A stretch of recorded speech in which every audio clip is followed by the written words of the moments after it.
एक छोटा घाव लेकिन दर्द बहुत बड़ा होता है।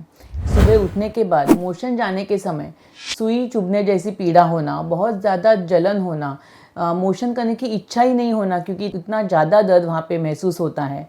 कभी कभी तो खून की बूंदें भी गिरती हैं। क्या ऐसी सभी तकलीफ़ आपको भी होती है?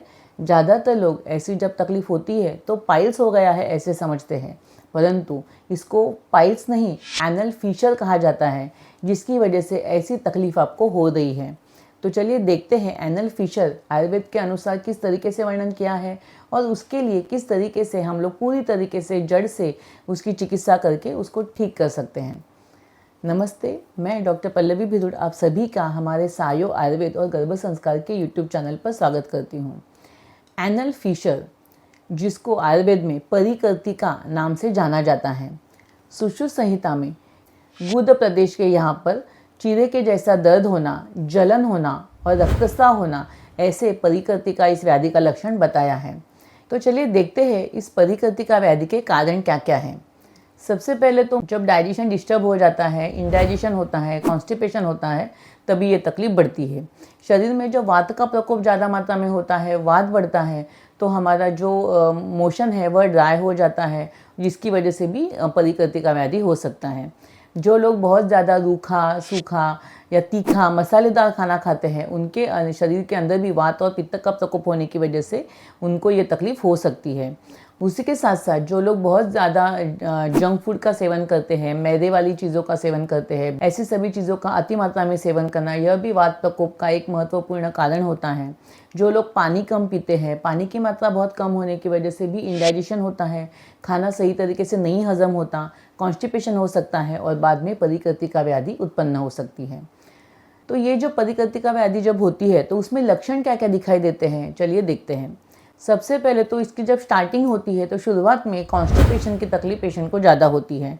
मोशन करने के लिए बहुत ज़्यादा समय उनको लगता है, 15 मिनट से आधा घंटा भी लग सकता है। मोशन करने के लिए बहुत ज़्यादा जोर लगाना पड़ता है, प्रेशर उनको देना पड़ता है। इतना करने के बावजूद भी सही तरीके से पेट साफ नहीं होता, कॉन्स्टिपेटेड महसूस होता है, हमेशा पेट भरा भरा ऐसा महसूस होता है। जब ये कॉन्स्टिपेशन की तकलीफ बहुत दिनों तक ऐसी ही चलती रहती है, फिर धीरे धीरे जब ज़्यादा कॉन्स्टिपेशन बढ़ता है तो गुद भाग के अंदर प्रेशर करने की वजह से या जोर लगाने की वजह से क्रैक्स हो जाती है, वहाँ पे कट हो जाता है, चीरा पड़ जाता है और फिर परिकर्तिका व्याधि उत्पन्न हो जाती है। जब यह चीरा वहाँ पे हो जाता है तो पेशेंट को बहुत ज़्यादा दर्द होता है, जलन महसूस होती है, सुई चुभोने जैसी पीड़ा मलत्याग के समय पेशेंट को होती है। कभी कभी तो मलत्याग करने के समय खून भी बाहर निकल के आता है और उसकी वजह से पेशेंट को मोशन पास करने की इच्छा ही नहीं होती है, बहुत ज़्यादा डर उसको लगा रहता है। इस परिकर्तिका व्याधि की चिकित्सा जड़ से कैसे करना है आयुर्वेद में बहुत अच्छी तरीके से बताया है। चलिए देखते हैं आयुर्वेद में इसे किस तरीके से चिकित्सा के माध्यम से हम लोग पूरी तरीके से ठीक कर सकते हैं। सबसे पहले तो जब हम लोग इसकी चिकित्सा करते हैं तो निदान परिवर्जन जो हेतु है, जिसके कारण ये व्याधि हुआ है, उसको हटाना ये महत्वपूर्ण चिकित्सा होती है। और इसीलिए जो खान पान है, जो दिनचर्या है, उसको सही करना, हेल्दी और पौष्टिक खान पान करना, ज़्यादा फाइबर युक्त आहार का सेवन करना, फल सब्जियाँ अच्छे प्रमाण में लेना, यह बहुत ही आवश्यक है। और जो ड्राई फूड है, जो कि रूखा सूखा खाना है, जंक फूड है, मैदे की चीज़ें हैं, बहुत ज़्यादा तीखा और ऑयली फूड है, इन सभी चीज़ों को बंद करना यह भी बहुत आवश्यक होता है। उसी के साथ साथ गर्म पानी का सेवन करना यह भी बहुत ही आवश्यक है।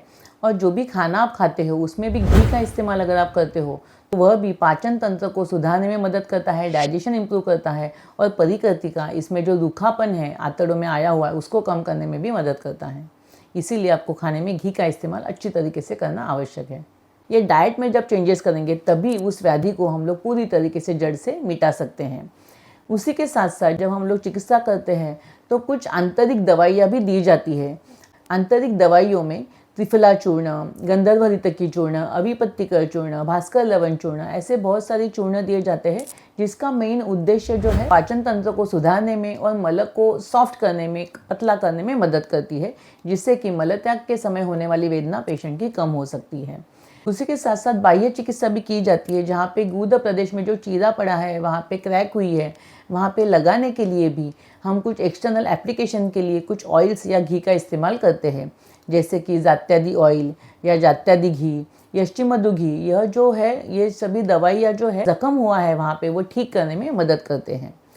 बाह्य चिकित्सा में और एक महत्वपूर्ण चिकित्सा है जिसे सीड्स बाथ कहा जाता है, जिसमें एक बड़े से टब में गुनगुना या थोड़ा गर्म पानी लेकर उसमें हल्का सा त्रिफला का चूर्ण मिलाकर उसमें पेशेंट को बैठने की सलाह दी जाती है और उसी के साथ साथ उसको गीगल एक्सरसाइज करने के लिए भी बताया जाता है, जिसकी वजह से जो क्रैक्स हुआ है, जो घाव वहाँ पे है गुदा प्रदेश में, वहाँ पे अटके जो मलक के कण है वह निकल जाते हैं, वह एरिया क्लीन हो जाता है, जिससे कि वह घाव भरने में मदद मिल सकती है।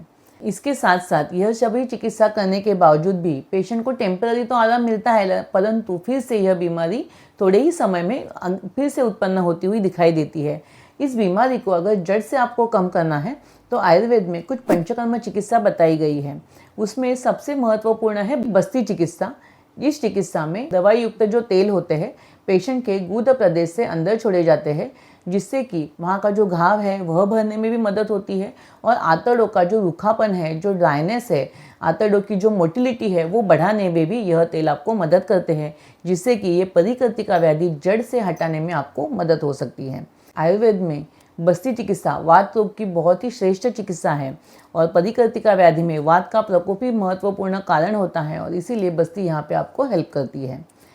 उसी के साथ साथ विरेचन नाम का जो पंचकर्म, जो पूरे शरीर का डिटॉक्सिफिकेशन प्रोसेस है, जिसमें कि पूरे शरीर को क्लीन करने का कार्य किया जाता है, जिससे आंतड़ों का भी क्लीनिंग होता है और आपकी डाइजेशन सिस्टम अच्छी तरीके से कार्यरत हो जाती है और परिकृतिका यह व्याधि कम हो सकता है।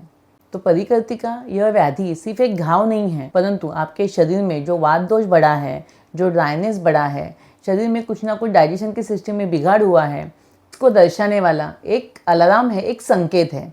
इसको अगर आप सही तरीके से समझते हो और बहुत जल्दी इसकी ट्रीटमेंट करते हो, अब डेफिनेटली इसको पूरी तरीके से आप ठीक कर सकते हो और उसकी वजह से आगे आने वाले जो कॉम्प्लिकेशन है उससे भी आप बच सकते हो। यदि आपको हमारा यह वीडियो अच्छा लगा हो तो इसे लाइक करें, शेयर करें और सब्सक्राइब करें। धन्यवाद।